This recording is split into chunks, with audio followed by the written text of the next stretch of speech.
Okay, we're going to do some meat canning or meat jarring. We've got some pork, some beef. These are the jars. This is the kind of jar you really want. It's got a very good rubber seal on it.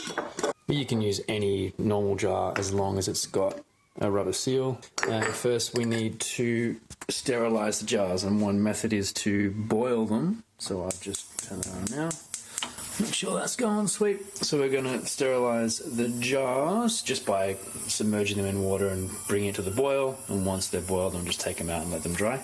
We are going to dice up the meat and then salt it and pepper it, and you can add whatever chili and stuff you want to do. We're going to put it in these little bags first and weigh it and then tenderize them. So once you've seasoned them, we're going to kind of massage the bag to tenderize it. We're trying to get any of the water out. Any water that comes out, we're just going to tip that out. And then we're going to mash it into these jars with a spoon and push it down as far as we can so the meat's not really coming much higher than about this. With the beef, we're going to add a little bit of boiling water. With the pork, we don't need to because there's plenty of fat. And then we put them in the jars and we do a 3-day process. So these bags are going to put about 450 grams of meat. And for 450 grams of meat, we are going to boil about an hour and a half for the first day, an hour the second day, and then half an hour the next day. And that is just so that we don't get things like botulism and endospores. So now we've got our meat in the bags all diced up. It's time to seal the bag and massagey. We're just getting any of the water out. They often add a lot of water. But the salting, underneath the salt is it soaks up the water. But most of it's for the flavour.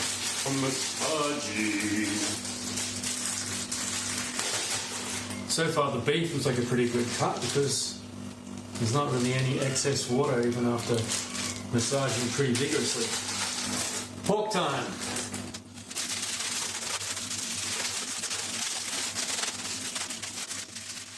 Okay, so sterilising the jars, we've come to the boil and we will turn that off and our jars will be sterilised. I don't have any fancy tools for taking them out. I've already tipped a bit of the boiling water out and now I'm going to try and gently lift the jars out. Obviously that's going to have water in it, which I'll tip out. Oops, that's going to burn the crap out of my hands. Don't recommend doing it this way.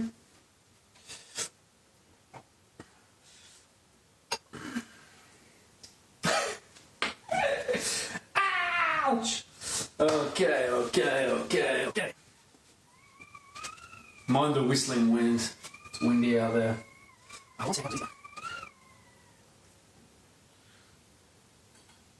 Okay.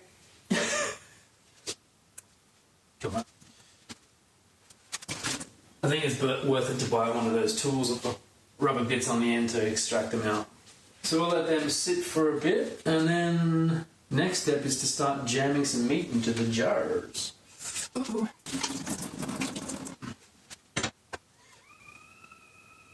I'm an idiot. I could have reused that water.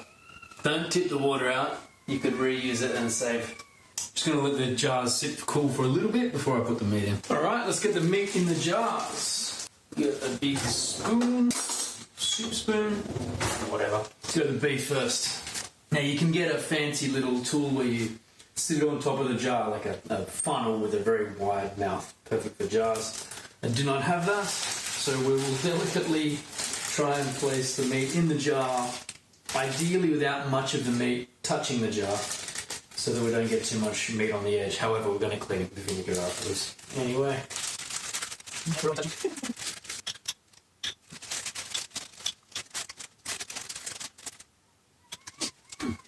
Voila, and now we push it down fairly aggressively actually, as much as we can. We're not going to get rid of every single air pocket, but we want to do it as much as possible. Get it right down into the jar. That's looking pretty good. This beef actually has got a fair bit of fat in it, which is good. You want more fat for sealing the top, but we'll still put a bit of boiling water in there. Right, pork. Well, we're going to boil some water ready. Purified water, of course.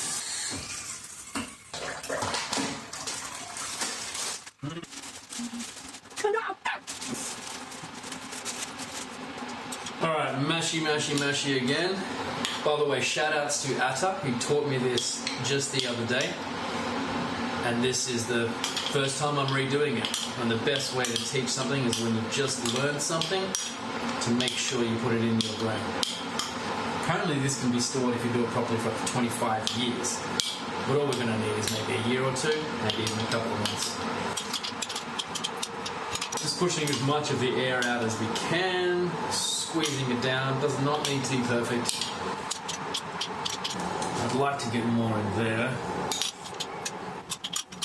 Alright, I think that's pretty good. Right on cue, put some boiling water. Now you don't need to put it in the pork, there's plenty of fat. I might not even have to put it in the beef because there's plenty of fat, but I'm going to put a little in the beef and maybe a tiny in the pork just in case. Wow, when you tip the boiling water straight on, you can see it cooking the beef straight away. Oh, maybe everyone knew that already. Don't really need to do it for the pork, but... So the next step is to wipe the lids with vinegar, because in case we've got any meat, which I obviously did, we want to make sure there's a nice, clean, tight seal on the top of the glass. So we're going to clean any meat bits off. And residue is the word I'm looking for. Residue. More vinegar.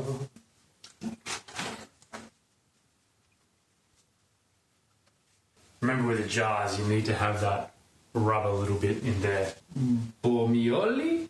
Bormioli. I don't know, I'm probably saying that wrong. It's a good brand, but yeah, you can use any jar that has the rubber seal. I think that's everything. I think now I literally jar them up and put them in some boiling water, so let's go. Nice and tight. Make sure you've put them on straight and right.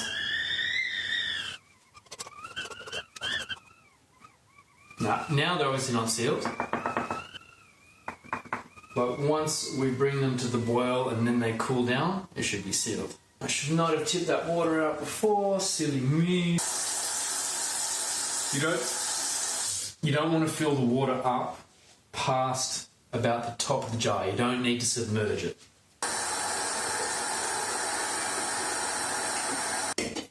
Okay. Got the water level up to the tops of the jars, but not covering the lids. We start counting the timing from when it boils. We bring it up to the boil, we've got roughly half a kilo of meat in each jar. For half a kilo of meat, we're doing an hour and a half of boiling on the first day. You could do 3, 4, 5, 6, 10 jars, and you would still do it for the hour and a half. If you had 1 kilo jars, you would do it for 3 hours. Cool. The other thing is we need to cover the pot. Once it gets to the boil, we want to leave it simmering for an hour and a half, not boiling for the whole hour and a half. So once we start getting boiling going on, we've got to back off the heat, and if we need to, lift the lid to have a little bit of gap. You want to put a tea towel in the bottom so that the jars are not resting on the metal and rattling on them. This is all just to be nice and gentle with the jars, because these jars can be reused for meat jarring over and over again until the rubber seals are not looking good anymore, and then you can replace the lid, or obviously until the jar is cracked. Make sure with a tea towel you use 100% cotton. Don't use any polyester or anything else like that, because obviously we're getting up to 100 degrees and it doesn't turn out too nicely. So 100% cotton only. Alright guys, we are boiling, so we can... That's a difficult thing to do. Mind the sizzling in the background, I'm just cooking the offcuts that didn't make it into some steak. Looks like we're going to leave the lid like that and back off the heating a little, and we'll just monitor that for a little while and just try and get it to simmer and not bubble too much. Okay, beautiful. So that's 1.5 hours of simmering done. Just turned it off, and I will leave it like this until tomorrow, and then tomorrow we'll do another hour, and the day after an hour and a half, and that's just to get rid of any potential botulism, endospores, bacteria, etc., so that we can store this meat with no refrigeration for up to 25 years. But I just need a couple of months to a couple of years. Okay, so it's day 2, and we've got it on simmer for an hour. So day 1 was an hour and a half, day 2 is an hour today, and tomorrow will be half an hour. So it's just simmering away nicely under there. Alright, back tomorrow. Okay, an hour's simmering is done for the day. So we'll turn her off. I'll just leave it sitting there until tomorrow, and then we'll do the last half an hour. Okay, it's day 3. We're just bringing it up to the boil. By the way, with the lids, they may, during the process, pop up. Like they've sealed. When you're reboiling them, they may pop up, but then when they cool down again, they will seal. All that you need is that on the end of the last day, i.e. today, when it's finished, as it cools down, they should pop and seal. If they're not sealed, then there's a problem. And you still haven't wasted the meat. You would just eat it in the next couple of days or put it in the fridge. But ideally they will be sealed, and then you can store them for a long time. Alright, so that's half an hour up. So I'm going to take it off the boil. I'll just leave it here to cool down naturally. As you can see, this one is still sealed, but this one, it's a bit too hot to touch right now, but it's popped up. So as that cools down, as I was saying before, that will reseal, hopefully. If it doesn't, then it's not ready for long-term storage. But I'll take another video later and show you. I'm pretty confident it will reseal. So they've cooled down now, been sitting there for a while, and I don't know if you can see on camera, but they're both beautifully sealed. If they weren't, they'd be like pop, pop, pop, pop, pop, pop, pop, pop when you press them. So we can take them out. Oh, actually they're still a bit warm, but not too warm to touch. Just let them sit for a bit. And then you want to make sure you store them in a cool, dark, dry place. You know, like a cupboard or something, as long as the cupboard's not moldy and wet. And these should last many years if you want them to. I don't know how good they'll taste after 10, 20, 25 years, but hey, a couple of months, a couple of years, fantastic.